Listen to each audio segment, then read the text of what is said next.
Olá, tudo bem? Seja bem-vindo a mais um programa Condomínio em Pauta. Estamos aqui hoje com o Guilherme, nós vamos falar um pouquinho sobre assembleia condominial. Vamos fazer uma introdução no tema e depois, em outra ocasião, a gente vai tratar sobre algumas outras peculiaridades. Mas fica com a gente, porque hoje tem bastante coisa interessante. Nós selecionamos, né, Guilherme, algumas dúvidas que mais chegam para nós sobre o tema, concatenamos elas aqui e vamos bater um papinho rápido sobre elas. É isso, Gui? Isso aí, isso aí. Vamos já começar com a primeira pergunta, que quais seriam os tipos de assembleia existentes? Bom, vamos lá. Existe, em primeiro lugar, a Assembleia Geral, Gui, de Instalação do Condomínio, chamada de AGI. Por que a Assembleia Geral de Instalação? É nela, a construtora fez a entrega do empreendimento, a construtora concluiu o empreendimento habitacional ou não habitacional, comercial, sei lá, ou seja qual for o empreendimento. A construtora concluiu essa entrega, está fazendo ali a entrega das chaves e precisa ser feita a Assembleia Geral de Instalação. Então, a primeira Assembleia que existe é a Assembleia Geral de Instalação, que objetiva é inaugurar juridicamente o condomínio. É nessa Assembleia que vai ser eleito o primeiro síndico, vai ser feita a primeira previsão orçamentária, serão autorizadas as providências cabíveis para fins de inscrição do condomínio no Cadastro Nacional de Pessoa Jurídica, que é o CNPJ. Então, a primeira Assembleia que existe é a Assembleia Geral de Instalação. Depois disso, nós temos a AGO, bastante conhecida, que é a Assembleia Geral Ordinária. Essa assembleia é aquela que acontece uma vez por ano.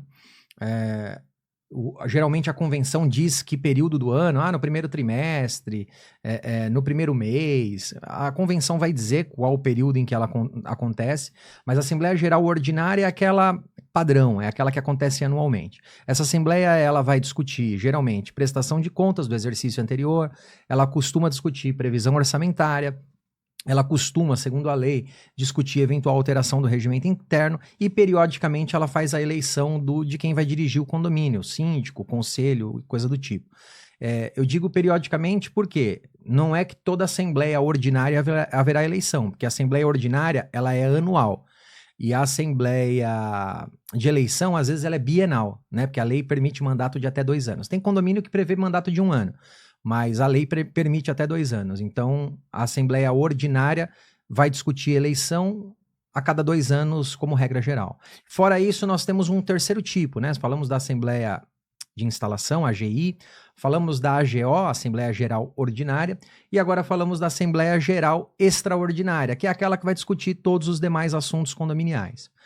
Uma questão importante é que algumas pessoas ficam presas à ideia de que uma assembleia extraordinária não poderia discutir alguns temas e teria que ser na ordinária.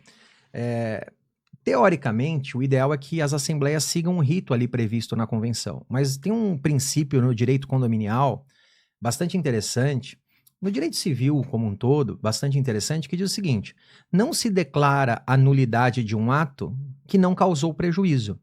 Então, por exemplo, vamos imaginar que a convenção do seu condomínio preveja que a Assembleia Geral Ordinária deve acontecer no primeiro trimestre.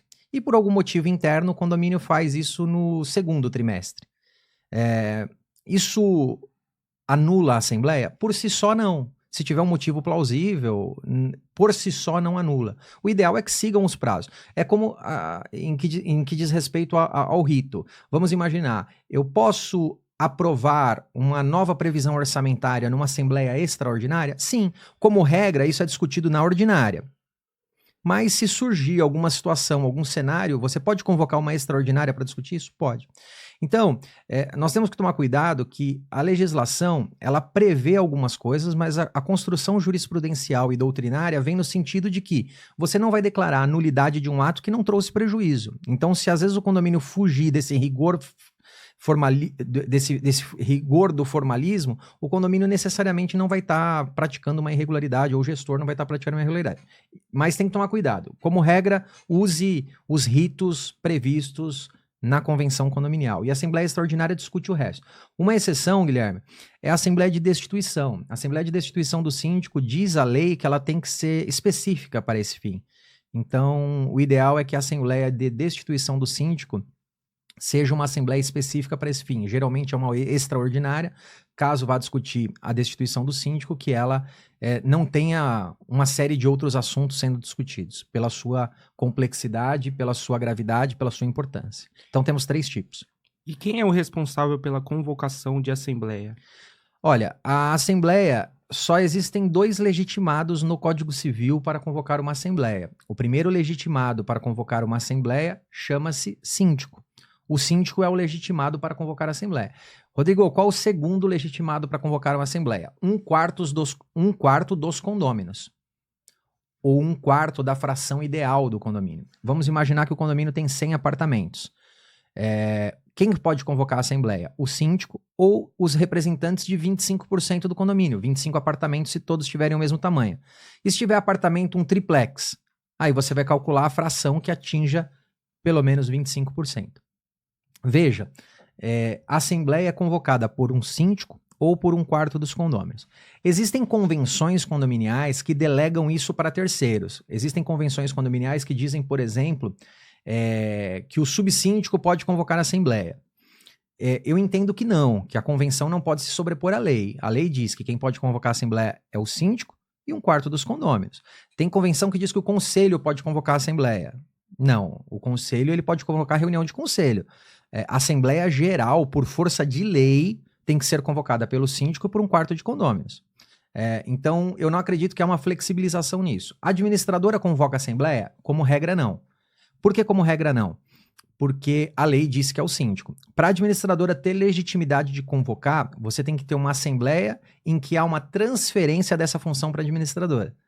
Né? O Código Civil permite que algumas funções do síndico sejam transferidas para uma administradora. Se houve essa transferência, a administradora convoca. Se não, nem isso a administradora pode convocar. Quem pode convocar a assembleia, portanto? O síndico, no exercício do seu mandato, ou 1/4 dos condôminos. Rodrigo, e o subsíndico? Só se ele estiver no exercício de cargo do síndico. O síndico está afastado, o subsíndico assumiu, aí ele não é mais subsíndico, né? Ele é o síndico interino. Então, aí ele poderia convocar. Então, quem convoca a assembleia? O síndico ou 1/4 dos condôminos. Essa é a regra geral. A administradora, exceção. Conselho ou outras pessoas, eu entendo que a convenção não pode contrariar a lei. Vamos pensar na pirâmide de Kelsen. Né? A pirâmide, para quem estuda direito, existe uma pirâmide de hierarquia de normas. A gente chama no estudo de direito de pirâmide de Kelsen.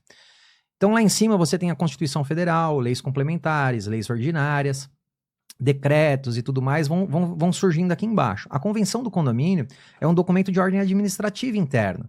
Então, todas as vezes que a convenção do condomínio conflitar com a lei, prevalece a lei. E a lei diz que quem convoca a assembleia é apenas o síndico ou 1/4 dos condôminos. Certo. E qual a antecedência do edital convocatório para assembleias? Isso é interessante, Gui, porque alguns condomínios prevêem 8 dias, alguns condomínios prevêem 15 dias. Cada condomínio tem uma regra prevista na convenção condominial. Essa regra ela diz respeito ao prazo de antecedência convocatória. Mas a lei não fala do prazo de antecedência convocatória. Você não tem na lei, precisa ser em 8 dias, precisa ser em 15 dias ou coisa parecida. Então isso é definido pela convenção do condomínio. Se a convenção for omissa, a gente sugere 8 dias por ser um prazo mais comum no assunto, tá? Eu sugiro 8 dias pelo menos, entre a divulgação do edital e a realização da assembleia. Rodrigo, e exceções? Claro, assembleias emergenciais. Eu tô com um problema no condomínio que não dá para esperar um prazo X, Y, Z. Eu posso fazer isso emergencialmente? Sim. Se for algo plenamente justificável, pode, tá? Havendo previsão na convenção ou não, assembleias emergenciais podem ser convocadas num prazo menor desde que você consiga apresentar uma justificativa plausível, tá? Então, não tem esse prazo na lei. E carta protocolada é essencial? Putz, Gui, eu até trouxe... Como nós conversamos antes sobre essas perguntas, eu até trouxe aqui um caso interessante. Olha só, o que diz a lei? O artigo 1354 do Código Civil diz que a Assembleia não poderá deliberar se todos não forem convocados. Então, a primeira regra que nós devemos ter é que o edital convocatório deve ser para todos. Eu já vi Assembleia organizada só para situação ou só para oposição, e você convida só quem você quer que vá. Isso é ilegal, isso é irregular, isso leva à nulidade do ato. Então, todos, indistintamente, devem ser convocados, todos. Isso é o que está no artigo 1354 do Código Civil. Mas aqui tem um julgado que diz o seguinte: não precisa se dar a convocação por carta registrada. Não precisa.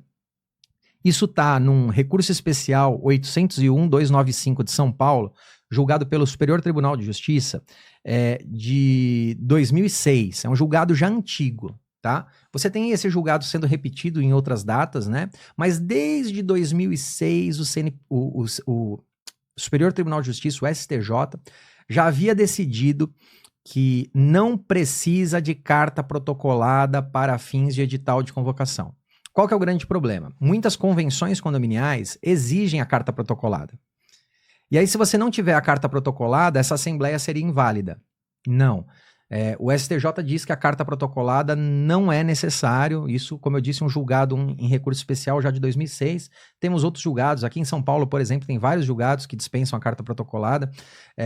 E eu acho que isso é um excesso de rigor. Imagina só, vamos pegar aquele mesmo condomínio com 100 apartamentos, tá? Eu solto uma convocação e emito carta protocolada para todo mundo. Eu sou o convocador e você é um dos condôminos, você é o meu opositor. Aí vamos imaginar, Guilherme, que você quer levar a nulidade dessa assembleia. É só você nunca assinar a carta, é só você nunca receber a correspondência. Aí eles vão ter lá 99 assinaturas e você dizendo que não recebeu. Então a assembleia é inválida porque você vai dizer, eu não fui convocado. Então não faz muito sentido. Por isso que a jurisprudência diz, esse caso específico da STJ, diz que a carta protocolada só faz sentido antes do prédio ser habitado, antes do prédio ser entregue. Prédio aqui eu tô dizendo lato sensu, é condomínio, né? Antes do condomínio ser entregue. Depois que o condomínio foi entregue, você pode fazer a divulgação da assembleia por carta simples, você pode fazer por, hoje, disparo eletrônico, você pode fazer por divulgação nos elevadores, quadros de aviso, grupos de WhatsApp, coisas do tipo, aplicativo, site. Então você tem outras maneiras de fazer isso. Então, a lei não exige carta protocolada. Quem exige carta protocolada é a convenção de alguns condomínios. Mas para nós essa exigência não é necessária. Para a jurisprudência majoritária também não é necessária. Está aqui o caso que eu citei de 2006 do Superior Tribunal de Justiça, em sede de recurso especial. Então, carta protocolada dispensável, totalmente dispensável. Caro e algo que não se coaduna com o atual modelo eletrônico que vive no mundo. O mundo hoje é digital, então não faz sentido você criar a exigência de carta protocolada. Aí eu vou te falar novamente aqui.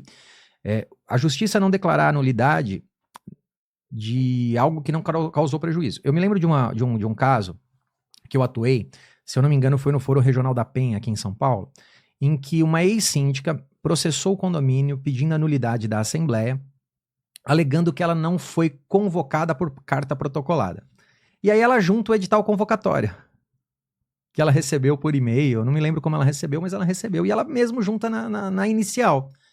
E a liminar foi negada, obviamente, e no final a ação foi julgada improcedente em primeira e em segunda instância, e a juíza, eu lembro que foi uma juíza aqui do Foro da Penha, da região, que disse o seguinte, olha, não houve prejuízo, até porque ela mesmo junto o edital convocatório. Então ela tinha absoluto conhecimento da existência da Assembleia. Então o que importa aqui é se as pessoas estão tendo conhecimento que a Assembleia vai acontecer, e não o formalismo da carta protocolada.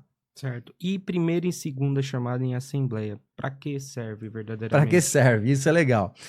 Muita gente pergunta isso. O edital de convocação de uma Assembleia, ele vem dizendo assim, a Assembleia ocorrerá em primeira chamada às 19 horas e em segunda chamada às 19h30. Geralmente o prazo é 30 minutos, tem condomínio que é 1 hora. Eu acho absurdo a questão de 1 hora porque você deixa a coisa muito extensa. Mas o normal são 30 minutos. O que acontece? Isso decorre da lei, né? A Assembleia, ela declara-se instalada, eu até trouxe aqui, segundo o artigo 1352 do Código Civil, ela declara-se instalada em primeira chamada se você tiver metade ou mais das frações ideais. O condomínio tem 100 apartamentos, todos do mesmo tamanho, cada um tem 1% na fração ideal. Se eu tiver 50% na primeira chamada, ela já começa, você não precisa esperar a segunda chamada. Se não tiver atingido 50% na primeira chamada, em segunda chamada, artigo 1353, ela se inicia com qualquer número. Então, condomínio de 100 apartamentos. Primeira chamada, 50. Se não tiver, em segunda chamada ela vai iniciar com quem tiver. Opa! Ela vai iniciar com quem tiver. Se tiver 20 pessoas, 20 pessoas, 20% da fração ideal vai começar. E se tiver 8 pessoas, todo mundo foi convocado? Foi. Então vai acontecer. Então o que eu quero dizer com isso? Essa formalidade é para que a Assembleia se instale respeitando um rito para que ninguém alegue que não tinha conhecimento ou que não se esperou. Mas isso é também para que dê legitimidade para aquela Assembleia acontecer com 8 pessoas. Eu já vi condomínio de 100 apartamentos ter Assembleia com meia dúzia de pessoas. Então, primeira chamada começaria com 50. Segunda chamada começa com 8. Aí a galera reclama, fala, eu acho um absurdo a Assembleia ter decidido tal coisa e tal coisa com 8 condôminos, sendo que a gente tem 100. Ué, você não foi por quê? Sim. Esperou a primeira chamada. Na segunda chamada é com qualquer número. Claro que existem quórums especiais, que a lei pode exigir aí maioria qualificada, pode exigir algum quórum especial, mas a regra geral é que a grande parte dos assuntos vão ser discutidos com metade mais um dos presentes e não do total do condomínio. As pessoas se enganam, acham que as deliberações de assembleia são metade mais um do condomínio. E não, é metade mais um de quem está presente. Essa é a regra geral, salvo as questões de quórum especial que exigem, às vezes 2/3 ou coisa parecida. Mas metade mais um dos presentes aprova a maioria das discussões. Tá? Então, essa é a questão. Certo. E os inadimplentes em assembleias? Nós tivemos um programa aqui específico sobre inadimplência. Eu acho que até seria legal você assistir esse programa, você que está assistindo a gente aqui. Eu acho que é o episódio 5, se eu não estou enganado, dessa segunda temporada. Bom, inclusive. Muito bom, né? Fala sobre inadimplência. Nós dizemos o seguinte, artigo 1335, inciso 3. Os inadimplentes poderão participar das assembleias e delas votar estando quites. Estando ali totalmente em dia com as suas obrigações. E aí o conceito de kit e tal, nós discutimos lá numa outra ocasião. Então, inadimplente, ele pode participar? Não pode participar. Ele pode votar? Não pode votar. Quem diz isso é a lei, tá? Quem não estiver kit com o condomínio, quem não estiver rigorosamente em dia com as suas obrigações condominiais, não pode convocar, não pode participar e não pode votar. Certo. Tá? O convocar, eu volto a dizer que é uma discussão que nós tivemos em outra ocasião, tá? Então eu convido você a assistir o programa que a gente fala disso para você poder entender melhor essa discussão. E presidente e secretário de assembleia, quem pode ser? Essa é uma outra discussão bem interessante porque a lei não trata, né? O Código Civil não trata da matéria. Geralmente quem trata isso é a convenção condominial. Então, o funcionário da administradora pode ser presidente? Não sei. O síndico pode ser presidente? Não sei. O conselho pode ser presidente? Não sei. O morador pode ser presidente? Não sei. Um terceiro estranho do condomínio pode ser presidente? Não sei. Não sei. A resposta é não sei. Vamos agora descobrir a resposta certa. Você tem que olhar a convenção do condomínio. Se a convenção do condomínio proíbe, e existem convenções que proíbem o síndico de ser presidente, o síndico não deve ser presidente. Proíbem o síndico de ser secretário, o síndico não pode ser secretário. E essa proibição eu acho legítima, para que a Assembleia tenha alguma imparcialidade. Só que o síndico só vai ser proibido de ser presidente se tiver uma proibição na convenção. Se não tiver a proibição na convenção, ele pode ser. O secretário, a mesma coisa. Um terceiro estranho ao condomínio pode ser presidente? Pode. Um terceiro estranho ao condomínio pode ser secretário? Pode, se a convenção não proibir. Então, quem vai te dar a resposta do que pode e o que não pode é a convenção. Se ela for omissa, qualquer um que os moradores escolherem. Então, quando você vai instalar a assembleia, você vai perguntar, quem deseja ser presidente de mesa? Ah, eu quero ser presidente de mesa. Aí você olha se aquela pessoa que quer está apta, se não tem nenhuma proibição. Olha, tá aqui na convenção dizendo que o síndico não pode, então você não pode. Tem uma proibição aqui que só condômino pode. Então, só condômino pode. Então, um terceiro estranho já não poderia. Então, você tem que olhar a convenção. E aí, essa votação do presidente e do secretário são realizadas ali no ato da Assembleia. Essas votações para presidente e secretário são realizadas no ato da Assembleia. Eu digo presidente e secretário porque tem convenção que diz que será eleito um presidente e um secretário, e tem convenção que diz que será eleito um presidente que designará o secretário.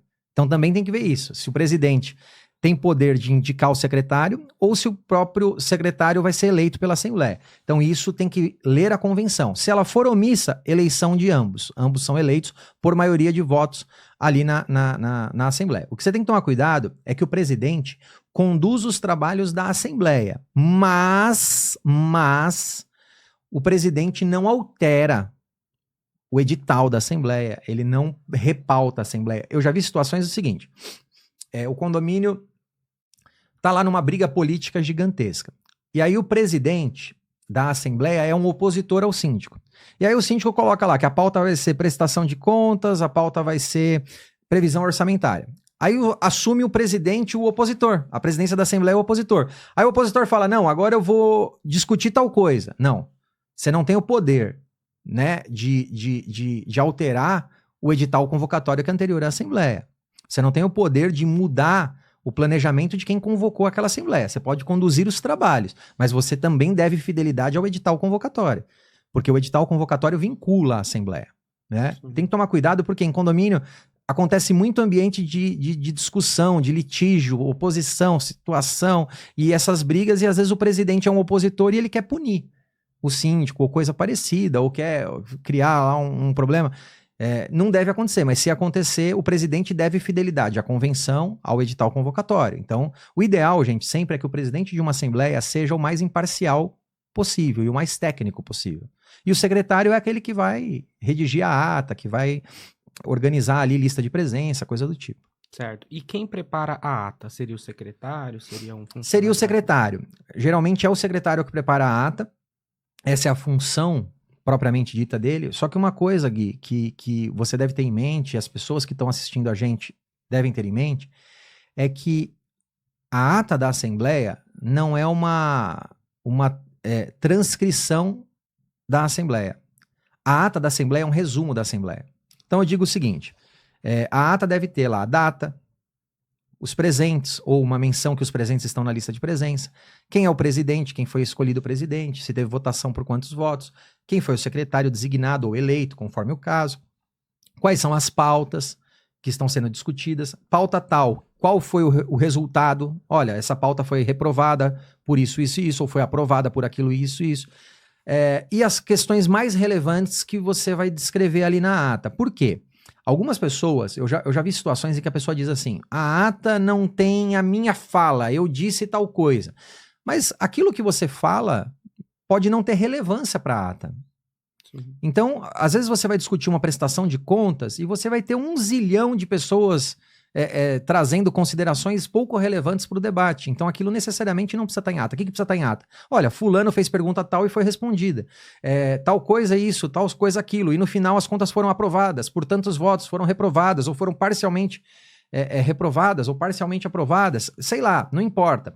Você tem que entender que quem elabora a ata deve ser fiel ao que foi discutido e ao que foi deliberado, mas não precisa se preocupar em fazer uma transliteração da Assembleia. As pessoas às vezes querem que seja transcrita a Assembleia palavra por palavra, vírgula por vírgula, e isso não dá. Viraria um livro, né? Viraria um livro, né? Porque, às vezes uma Assembleia de 4 horas, que é muito normal durar 4 horas, sim, dependendo da situação do condomínio, até mais do que isso. Se você for colocar cada palavra transliterada, não faz sentido. O que eu recomendo? Que a Assembleia seja o mais objetiva e transparente possível, a ata da Assembleia seja o mais transparente e técnica possível, e que, se possível, grave a Assembleia e coloque o link. Eu gosto muito disso. Grava a Assembleia, coloca o link, a ata tem ali o resumo do que foi discutido, e se você fala, e olha, e o conteúdo todo da Assembleia está no link tal, aqui no Google Drive, ou na nuvem, em algum site de armazenamento. Isso é legal. Porque você fala, se você quer ver as vírgulas, as conversas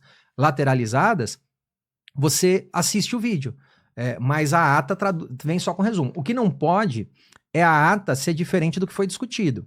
Eu atuei num caso em que, olha o que aconteceu. Eles propuseram um grupo de opositores propuseram a destituição do síndico. E levaram para a Assembleia. E na Assembleia, os moradores rejeitaram por maioria absoluta a destituição do síndico. Falou, não, o síndico continua. E os opositores eram presidente e secretário. O que eles fizeram? Escreveram na ata que foi aprovada a destituição. Só que tem vídeo. Nossa. Então, olha o caso. Eu atuei nesse caso como advogado diretamente e nós conseguimos uma liminar para anular aquela ata. Porque a gente diz, excelência, tá aqui um trecho do vídeo. No trecho do vídeo diz, então, por X votos, a tantos votos, o síndico foi mantido no cargo. E na ata tá escrito, ao contrário, que é tipo a eleição da Venezuela, entendeu? Deu um resultado e os caras divulgam outro. Isso não pode. Inclusive, eles estão respondendo criminalmente por isso. Não só tem o processo civil, mas tem o processo criminal, porque alterar o conteúdo pode constituir um crime de falsidade ideológica, coisa parecida. Você inserir uma informação falsa em um documento verdadeiro. E o registro da ata em cartório, como se dá? Então, muitas pessoas confundem isso. O registro da ata em cartório, ele é importante para que ela seja oponível a terceiros. Mas mesmo sem registro, ela já surte efeitos dentro do condomínio. Isso está, se eu não estou enganado, na súmula 260 do STJ, que diz que a convenção condominial, mesmo sem registro, possui efeitos internos dentro do condomínio. Então a gente aplica essa súmula do STJ para dizer que a ata também, sem registro, já gera efeitos internos. Por que você registra ela em cartório? Porque, segundo a Lei de Registros Públicos, o documento registrado em cartório de títulos e documentos, que é onde a ata é registrada, ele é oponível a terceiros. Então, o banco só vai aceitar se tiver registrado em cartório. O Poder Judiciário só vai aceitar se estiver registrado em cartório. A empresa que você vai contratar só vai aceitar aquela eleição de síndico se estiver registrado em cartório. E por aí vai. Então, o registro em cartório torna essa ata pública. E ela quando você registra ela em cartório de títulos e documentos, ela é microfilmada. Então, se você perdeu o original, você vai no cartório e pega uma certidão a hora que você quiser. Para sempre ela está lá registrada. E o registro em cartório também serve para que ninguém dela alegue desconhecimento. Porque o ideal é que o condomínio divulgue essa ata no prazo que a convenção fixar, ou não havendo prazo, quanto antes. Mas se o condomínio não divulgar essa ata, não deve levar à sua nulidade, porque ela é registrada em cartório, qualquer condômino pode ir no cartório e pedir cópia. Então o registro em cartório é importante. Desculpe, o registro em cartório é importante para isso, para que você torne ela oponível a terceiros.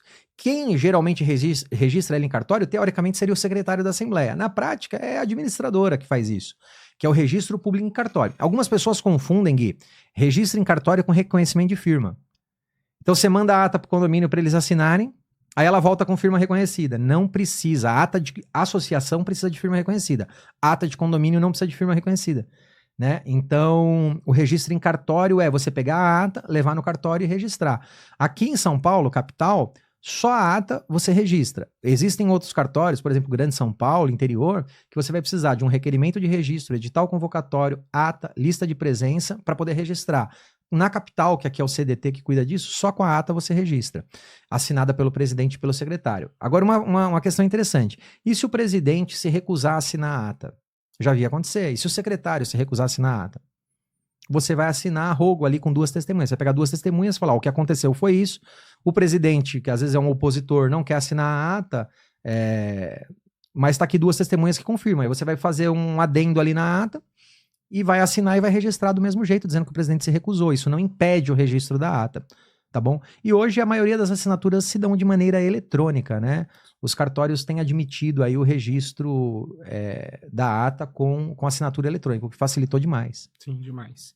E qual o prazo de divulgação da ata? Então, esse prazo vai estar previsto geralmente na convenção condominial. A convenção vai prever um prazo de divulgação. Mas o ideal é que seja o quanto antes. Tá? Lembrando que se o condomínio não divulgar essa ata, ainda assim, e ela estiver registrada, ela surte efeitos.